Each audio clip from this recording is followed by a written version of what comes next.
Hello and welcome to Peter and Sylvia talking about mental health. You met us before, we are therapists, both of us, and we talk about topics that are either hot in the media or just something we think we need to talk about and share with you. There's something called toxic leadership. Everybody knows what that means. Everybody talks about it. But what about the other side of that coin, which is called toxic followership? Mm. I've come across that, been a victim of it actually. And I think I probably engaged in toxic followership as well. And I know, Sylvia, you've got this great definition of what it actually is. What does toxic followership mean?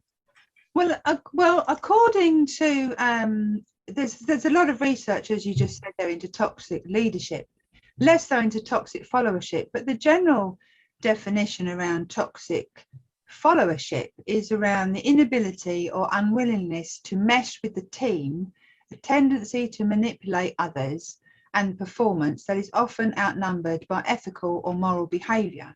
So it's really when someone within the team is not a team player, is like that toxic follower who's upsetting the team.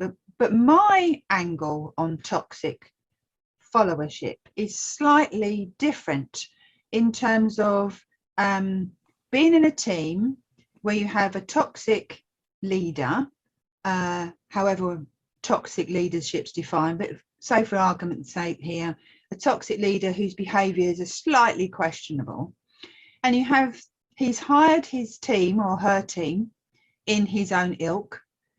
So then the team, there may be something within the team that's unethical, bad behaviour.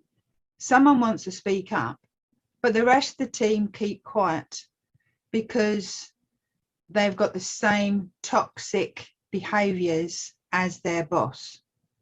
So they don't speak up. They don't support the person within the team to whom this, for argument's sake, behaviour has happened. That person then feels alienated, can sometimes feel stressed. What do? If they speak up, they could potentially be the pariah of the team, because the rest of the team may be seeing these behaviours, may be condoning their behaviours by their silence, but also being part of that behaviour as well. That for me is the angle I'm coming from the toxic followership.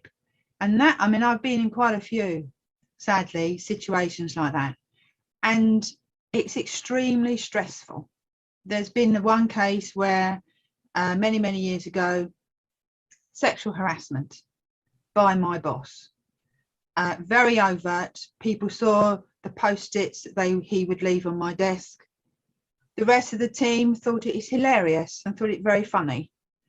And they said it was banter, but it was actually more than that. You can't speak to the boss. You can't speak to the team. They don't support. You go to HR and it just doesn't work because they say you need to talk to the boss. And then they say, do you realise that if you take this further, my reputation, all that type of thing. So, and then when it all kicks off, a couple of people say, oh, we're really sorry, Sylvia, we couldn't support you on that. But you know what it's like. Like what? That's the angle that I'm sort of thinking about toxic followership, slightly different approach to the actual definitions that we have.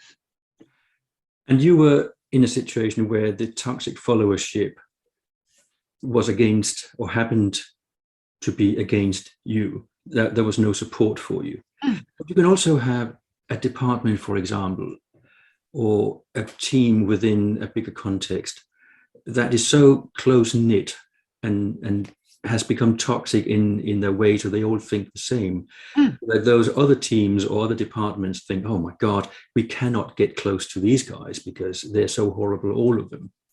So that we have this old sort of in psychology of small groups where we like us, but we don't like the others. Yeah. And that can become quite toxic as well. Yes. Even if it's not, overt toxicity, but it's just so close-knit that no one can get anywhere near. But like you, I've had this where I was publicly executed in front of the team and declined.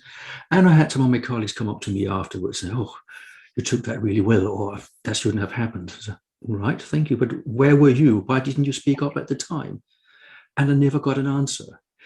So I think the toxicity is not necessarily always about having a toxic way of thinking. It's often out of fear of losing your job or not being part of the team that makes you just become a follower. Toxic behavior. Yeah, because as you just said there, is it you create that team and people don't want to stand out, don't want to be different, they want to be part of that team for all sorts of reasons. So perhaps they might not have that toxic behavior to start with, but it becomes part of that team, and that's how that team operates. And then if something happens, it's very difficult to stand up, to speak up, because you go against the people in the team, you go against that toxic ethos of the team. And it is very, very difficult, and it can be very, very stressful. And equally, to be fair, it can be stressful to the remainder of the team who may be torn between actually, he or she's right, I should speak up, I should say something, but I'm not going to because I'm then going to be singled out too. I'm going to be publicly executed or become the pariah too. So it's a very difficult place for all parties to be often. And then how do we define toxicity? Yes. Because these people who engage in toxic behavior, I don't think that they see their behavior necessarily as toxic. But you and I, perhaps from the outside, from a neutral corner, can see what they're doing is actually totally what we would call toxic. But it's become the norm for that particular group of people. Those followers engage in the toxic followership out of habit, maybe out of fear, maybe out of joy, who knows? But to them, it may not necessarily seem toxic. It's just they're normal. Because that then becomes the behavior of that team or that group, or the culture, even the way we do things around here. And you may have an organization that has a fantastically positive culture, but you have certain pockets of teams where their subculture can be very, very different. And that can become, well, that's the way we do things around here. We're aggressive, we're argumentative, we're defensive, we are toxic, to your point. However, toxic is defined because we will all have a different experience of what toxic is, notwithstanding I'm sure there will be a definition somewhere of what toxic is. We'll all have our own perceptions of what that is. So we're all adults, we're all intelligent people. So why on earth do we go and do these things? $64 million question. I know, but it takes me straight back to school, where students would have their cliques. They would hang out with certain people and they would not engage with others, or it would be impossible to join a certain group of boys or girls or mixed, whatever it is. But it seemed to me that we're just taking our school behavior straight into the workways. It's interesting because I've got this vision now, of the kids, in the school ground. They want to be in the gang. They want to be part of that gang, the in crowd, and then to stand out from the in crowd, it can be a very, very solitary place. And us as human beings, there's an innate wish, need, want to be part, to belong. So, and again, sometimes you can have that conflict. I want to be part of the in crowd, but they're not really nice people. But I'd rather be in that group than standing out on my own, because that's a very lonely place. And then that breeds, that sort of toxicity, for want of a better phrase. A bit like the bully in the playground, isn't it? People want to be apart from the bully because they don't want to be bullied themselves, so they'll be friends with the bully. But then the one who stands out from the crowd, everyone points the finger at them. And as you say, it's interesting how that behaviour can permeate into the workplace. Yeah, interesting. And if we compare the playground with the workplace, there's also this element of power involved. So the bullies tend to want to be at the top of the tree. They want to have the power, the influence. And others see that that's kind of an attractive place to be. So if I cling on to this, then yeah, I'm one of them. Yes.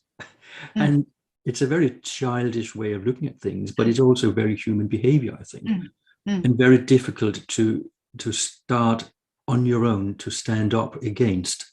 And maybe in meetings be the devil's advocate. Are you sure we mean this? How about this view over there? Could that not also be taken into consideration? It could be a very hard thing to break, but I think we need to make an effort to break it. As you say, to your point in those meetings there, you know, having that strength, courage, bravery to hang on a second, how is that going to happen? Have you thought about this? Have you thought about that? What about this? And have everyone's eyes looking at as if you're being the awkward one when you're just raising some matters because you actually want to make that deal happen, for argument's sake, and you can see the wrinkles that there are, and raising those wrinkles before they happen. Then people's perception is, oh, you're being awkward. Oh, is he or she goes again, when all you're wanting to do is actually, you know, get to the nuts and bolts of how to get things done. And to your point about power, quite often a lot of people are, if I mix with that crowd, that sort of behaviours may rub off on me. You know, how often have we heard that the bully is quite often an insecure person? I know it's a mass generalisation, but is that behaviour going to rub off on me and I'm going to become that powerful one? I'm part of the game. Woohoo! But what does that do to the one that's not so sure? You know, it can be very, very hard, very difficult situation to be in, to speak up against that clique, that power even. And I get the feeling you and I have both been that awkward person that spoke. Yeah. So, and we've got the scars and the bruises to prove it. Yes. So what I would really love to hear is what other people's experiences are of toxic followership. Because it's out there, we don't really talk an awful lot about it. We put up with it, we see it, but there's nowhere to go with it. We open the door, push through that door and give us your thoughts in the comments anywhere you like, and we look forward to hearing from you. Yeah, definitely. Thank you for watching. Yeah, definitely. See you later. Bye-bye. Yeah, bye.